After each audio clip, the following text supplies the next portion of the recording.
Right.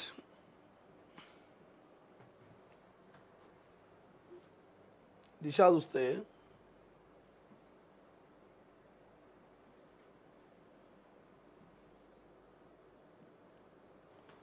దిశలో కేసీఆర్కు నోటీసులు, రేపో మాపో కాళేశ్వరం కమిషను జారీ చేసే ఛాన్స్, వచ్చే నెలలో విచారించే అవకాశం. ఆయనతో పాటు హరీష్ రావు, ఈటెల సైతం ఇప్పటికే కేసీఆర్ను బాధ్యుడిగా చేస్తూ నివేదిక సిద్ధం. ఆయన వాదనను పరిగణలోకి తీసుకున్నాకే తుది రిపోర్టు. 2 నెలల పాటు కమిషన్ గడువు పెంచిన సర్కార్.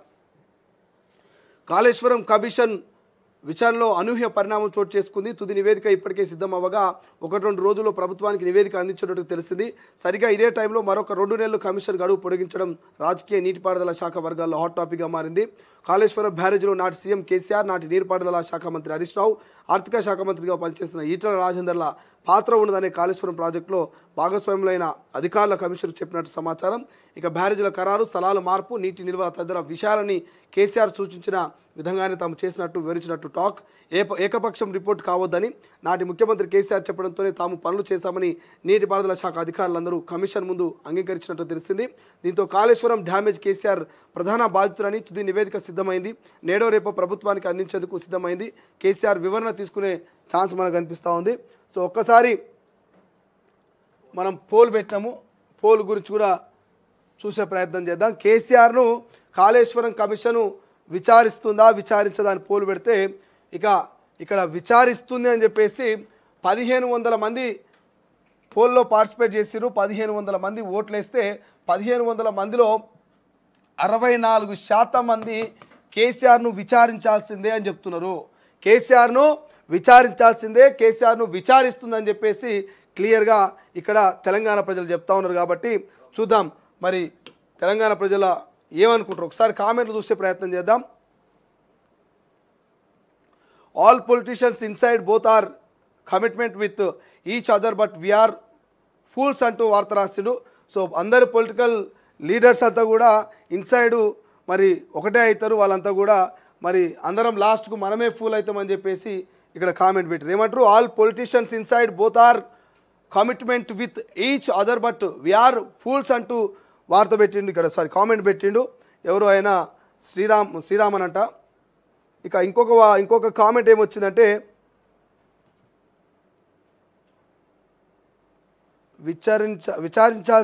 విచారించాల్సిన తనే ఇంజనీరింగ్గా భావించి కాళేశ్వరం కట్టిండు కాబట్టి దాన్ని లోటుపాట్లకు కేసీఆర్ బాధ్యుడట. సో ఆయన కేసీఆర్ బాధ్యుడట. ఇక అజయ్ సింగ్ కేసీఆర్ను విచారణకు పిలిస్తే రేవంత్ రెడ్డి మొగోడు అని పెట్టిండు. ఈయన గమ్మత్ పెట్టిండు కామెంట్. సో ఇట్లా 5 మంది కామెంట్లు పెట్టిండు. ఒకటి మనకు క్లియర్గా కనిపిస్తూ ఉన్నాయి కామెంట్లు. ఇక్కడ కేసీఆర్ను విచారణకు పిలిస్తే రేవంత్ రెడ్డి మొగోడు అని ఒక ఆయన కామెంట్ పెట్టిండు. ఇక కల్వకుంట్ల కాలకేయ ఫ్యామిలీ కేసీఆర్ చనిపోయేదాకానే తాగుబోతు పోయాక కుక్కలు చింపిన ఇస్తరాక అంతే, ఆ పార్టీ కథ ముగిసింది. దురహంకారం బలుపు పాలన ఎవరు కోరుకోరు, ఇప్పటికే తెలంగాణని దోచుకున్న కబ్జాలు చేసినట్టు ఎవరో ఇంకొక ఆయన పెట్టిండు. సేవ్ తెలంగాణ అంట అది ఐడి. ఇక ఈ 2 చదివేసినాం మనం. దొంగలందరూ ఒకటే అయ్యారు, ఏమి ఉండదంటూ ఇంకొక ఆయన వీరబాబు అని పెట్టి ఆయన ఒక ఆయన పెట్టాడు. సో దొంగలందరూ ఒకటైనా చెప్పేసి వీరబాబు అనేట ఆయన కామెంట్ పెట్టిండు. సో ఇట్లా వరుసగా తెలంగాణ ప్రజలకు కూడా కేసీఆర్ మీద నమ్మకం పోయింది. గతంలో కేసీఆర్ మీద కొంత నమ్మకం ఉండేది. కేసీఆర్ అంటే నీతి నిజాయితీ, పోరాట పటిమ, ఏదైనా అనుకుంటే సాధించే వరకు నిద్రపోవడం అనేది ఉండేది. కానీ ఇప్పుడు ఈ కాళేశ్వరం స్కామ్లు, ఈ గొర్రెల స్కామ్లు, బర్రెల స్కామ్లు, దళిత బంధులు, ఇక మిషన్ భగీరథ ఇట్లా అన్నీ బయటపడేసరికి తెలంగాణ ప్రజలు కూడా నమ్మకం పోతుంది. 10 ఏళ్ళు మీరు పరిపాలించింది ఈ మేడిపండు లాంటి పరిపాలన. మేము పై మెరుపులు చూసి అమ్మో అద్భుతం కేసీఆర్ పరిపాలన అనుకున్నాం. కానీ ఈ మేడిపండు పొట్ట విప్పితే పురుగులు ఉన్నట్టుగా మీ పరిపాలనలో లోతులుగా పోయి దర్యాప్తు చేస్తే మొత్తము స్కీములన్నీ స్కామ్లే ఉన్నాయి కదా సారు అని చెప్పేసి ప్రజలే తిరగబడుతున్నారు. ఆ కామెంట్లు చూసారు కదా. కాళేశ్వరంలో కేసులో కేసీఆర్ను విచారించి అరెస్ట్ చేస్తే రేవంత్ రెడ్డి మొగుడు అనే కామెంట్లు వస్తున్నాయి. దొంగలంతా ఒకటే, ఇవంతా ఏముండదు, తెలంగాణ ప్రజలే ఫూల్స్ అని ఇంకో కామెంట్ వస్తున్నది. ఇట్లా తెలంగాణ ప్రజలు కూడా మరి కొంత ఆలోచన చేస్తున్నారు. కేసీఆర్ను నిజంగానే కాళేశ్వరం కమిషనర్ విచారిస్తుందా లేదా అని. ఏదైతే ఈ నెల 31 ఇక్కడ బయట ఈ నెల 31 వరకు కాళేశ్వరం కమిషను నివేదిక సమర్పించాలి. కాళేశ్వరం కమిషను ఈ నెల 31 వరకు ప్రభుత్వానికి నివేదిక అందించాల్సి ఉండే. బట్ మళ్ళీ ఒక 2 నెలలు అంటే జూలై వరకు మళ్ళీ పూర్తి స్థాయిలో విచారణ జరిపించాలని ఇప్పటికే 102 మందినో 120 మందినో విచారించారు ఇప్పటికీ. మరి ఇంతమందిని విచారించినాక ఇంకేముంటుందా అంటే అసలైనటువంటి ఉన్నారు. ఇక 120 మంది ఒక లెక్క అయితే ఇప్పుడు 3 ఉన్నారు అసలైన వాళ్ళు. ఒకటి కేసీఆర్, 2 హరీష్ అన్న, ఇక 3 ఈటెల.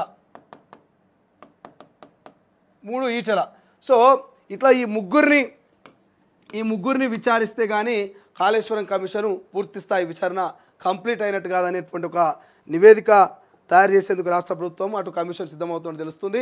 సో అందులో భాగంగానే ఇక రేపో మాపో ఇటు కేసీఆర్ను, అటు హరీష్ రావును, ఇటు ఈటెల రాజేందర్. ఎందుకు ఈ ముగ్గురిని? కేసీఆర్ మాజీ ముఖ్యమంత్రి, ఇక హరీష్ రావు అప్పటి ఇరిగేషను, మరి ఈయన ఎవరు ఈటెల రాజేందర్ అప్పుడు ఆర్థిక శాఖ మంత్రి. సో ఇట్లా ఈ ముగ్గురిని విచారించేటువంటి అవకాశం ఉందట. మరి విచారణకు వీళ్ళు సిద్ధంగా ఉన్నారా లేదా పక్కన పెడితే నోటీసులు ఇచ్చి అయితే విచారణ చేసేందుకు సిద్ధంగా ఉంది. అదే మాస్టర్ ప్లాన్. అందుకే 2 నెలల పాటు కాళేశ్వరం కమిషన్ యొక్క గడువు పెంచినటువంటి చర్చ అయితే జరుగుతుంది. చూద్దాం ఏం జరుగుతుందో.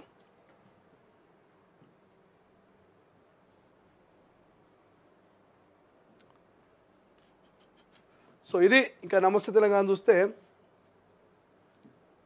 నమస్తే తెలంగాణలో కూడా ఏం లేదు.